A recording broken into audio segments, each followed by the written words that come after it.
reaping of the knee is, as we define it here at Gracie tournaments, is when a knee, or when an opponent or a competitor is taking an opponent's knee in an unnatural direction. So let me give you guys some visuals. Paul. Let me give you guys some visuals of what I'm talking about to make it perfectly clear. So let's say, for example, I drop on Paul's foot. I wrap, let's do it on the other side. I wrap his foot, boom, and I fell back. I was maybe standing up in the guard, and I fell back.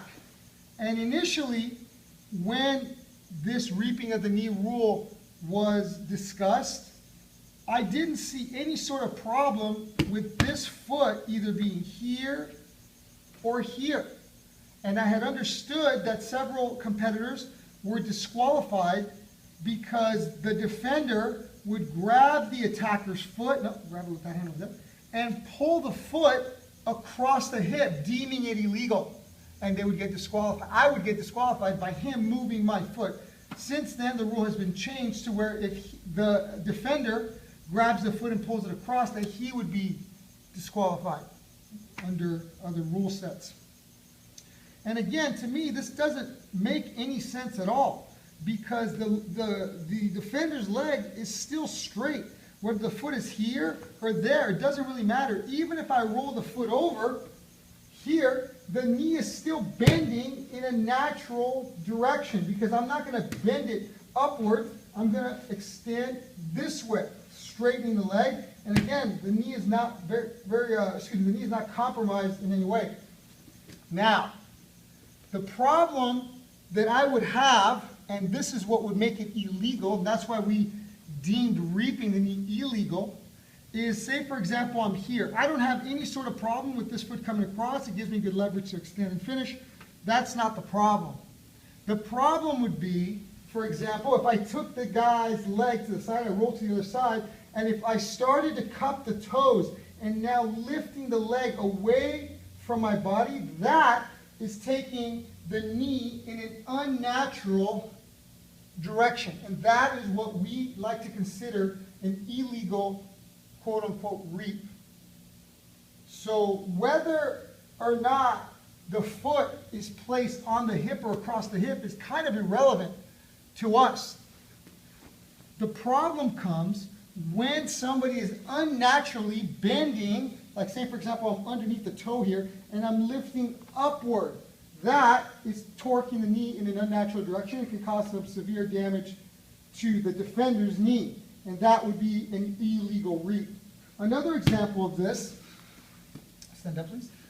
Another example of this is when guys are playing open guard and they use the De La Riva guard. Maybe say for example, maybe they're grabbing a sleeve or maybe they have a sleeve in the collar and they keep the collar and now they're starting to go underneath this foot and either they grab their own pants or they just hook.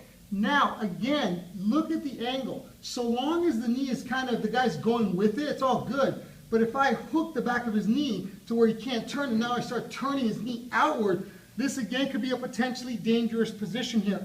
And the guy could, if he's very stubborn, the defender's very stubborn, and refuses to turn, could blow out their knee. And again, this is not necessarily illegal, but what we would consider a potentially dangerous hold here, this way here. And what would happen at the tournament is that referees would talk to the person on the bottom and say, hey, be careful, you're taking the guy's knee in an unnatural direction, be careful. If they continue to do it and the referee sees that the knee continues to torque in the wrong direction, they would say stop, release the hold, keep going. That would be the way we would handle it. That would be the way I would handle it if I was refereeing at one of our events, would be, hey, don't do that. Let it go, or make an adjustment. And we're not trying to take away techniques from anybody, but what we are trying to do is we're trying to prevent unnecessary injury due to techniques that could be deemed potentially dangerous. And that's what a knee reap is. It's basically a potentially dangerous hold where if this guy moves the wrong way, he's going to blow out his own knee. If this guy here torques a little bit harder in the wrong direction to really force the position, you can blow out your opponent's knee. And that's not what we want. So on top of that, if an opponent or if a competitor, I'm sorry, starts to really wrench someone's leg in an unnatural direction. A natural direction would be the knee bending forward and back, a natural direction. An unnatural direction would be the knee going outward, laterally across the body, parallel to the ground, and that's where, well, parallel to the ground, if you're standing, if you're on the ground, it'd be going up, you know what I'm saying, as I explained earlier. That could be cause for a disqualification. So if a competitor repeatedly goes after a reap, after they've been warned and they've been told to release the hold, then we would say, hey, you're going to get disqualified. You do that one more time, I'm going to disqualify. If you do it again, you get disqualified. But so long as they listen to the referee and the referee's communicating with the competitor and says, hey, watch it, be careful, don't go any more than that, they can keep it and keep working, whatever. But once the knee starts to torque and starts to turn in an unnatural direction, the referee should advise, and even though right now I'm making this video to let you know that, hey, don't do that and take the knee in an unnatural direction. And if I feel, or any referee feels, that you're doing it purposely to hurt the other person, you're going to be disqualified, there's going to be no warning. Because we are trying to educate everybody, particularly with making things, videos such as this one here, to let people know, hey, it is okay to try and sweep and work and kind of, do whatever you can to win the fight or win the match, and use as many techniques as possible. We try to limit the amount of things that we deem illegal to put the power in the competitor's hand and to give them as many weapons as possible to be able to finish the fight or the match. So it's kind of like a referee's call to where, and the referees are trained personally by me, and I explain in great detail what we expect from them and how to deal with certain situations. If the referee deems it to where the guy is purposely trying to hurt the other guy, he doesn't have to give any sort of a warning. He can disqualify you on the spot. But generally, that's not the way things go. Generally, a guy starts attacking something, and if the referee verbally acknowledges, hey, be careful, don't do that, then it's up to the competitor to let it go or to continue to attack it and risk being disqualified. So any position, and that's why I defined it the way I did, any position, and I just gave some of the more basic ones, but any position where the knee is taken in an unnatural direction is going to be deemed a reap. Thus, it is not allowed, and thus you could be disqualified because of it.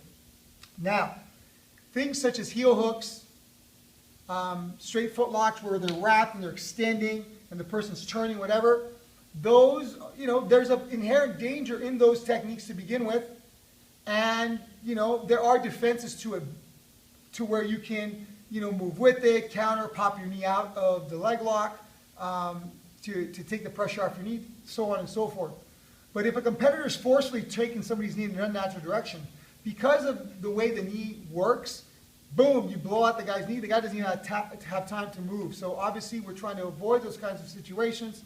And like I said, trying to educate the competitors so that there's no question on what is going to happen. I will address, once again, at every rules meeting, the reap and what is legal and illegal because of the controversy and the miscommunication or any confusion that could have been caused by myself or anyone at Gracie tournaments. I will revisit this at every rules meeting and make it vividly clear that reaping the knee is illegal, number one, and number two, what examples, the same ones I just gave, and if somebody else has another example, I will address the situation and make a judgment call on whether that technique or that position would be deemed legal or illegal, or they would be warned or would not be warned.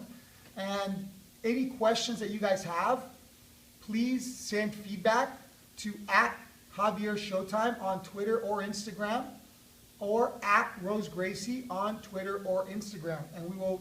Or you can send emails to rosegracie@gmail.com. Any questions, she'll forward them to me, and I will answer them to the best of my ability. So again, one more time, very quickly. If a competitor drops on a foot, the foot placement of this leg is not so much the important part. I can be on the hip, I can be across the hip, But the main thing is that the competitor's leg, the person defending the hold, his leg remains in a straight position. Even if they roll over, I'm not going up. I can't go up from here. I can only extend the hip. And again, the knee, if you notice, is bending in a normal, natural direction. So I don't see any sort of a problem with that. If they're standing and they're working, for example, a De La Riva guard here where the hook is around, maybe I have the collar with this hand, circle please, circle, right there. So maybe I'm here, I have the De La Riva guard, I have the hand in the collar, maybe I have the ankle, and I decide to go under. This is still cool.